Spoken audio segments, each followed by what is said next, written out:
Never learn to. Hey, what up, fam? What you doing? What am I doing? Enjoying the cool rays as they wash over my papaya-soaked feet, you wanker.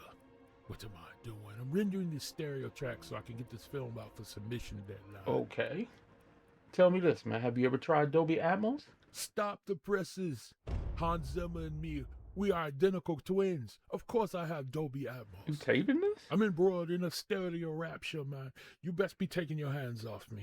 Why you gonna hit me in the throat like that? You want to output your film in stereo? Go ahead, man.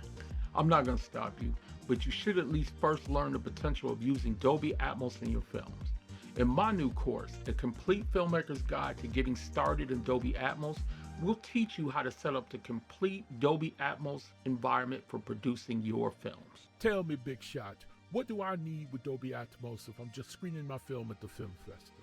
Look, there's a reason why my course is number 5 already in Google search results, and it hasn't even been published yet. It's because everyone knows that today filmmaking is super competitive. Every edge counts.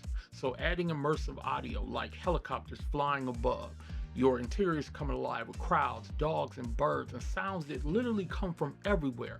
It helps you present your content in the most professional means possible. Why wouldn't you want to take that opportunity? So by the end of this course, you as a filmmaker will have the clarity to use Dolby Atmos as a useful tool, and you'll understand what it takes to take your films to the next level.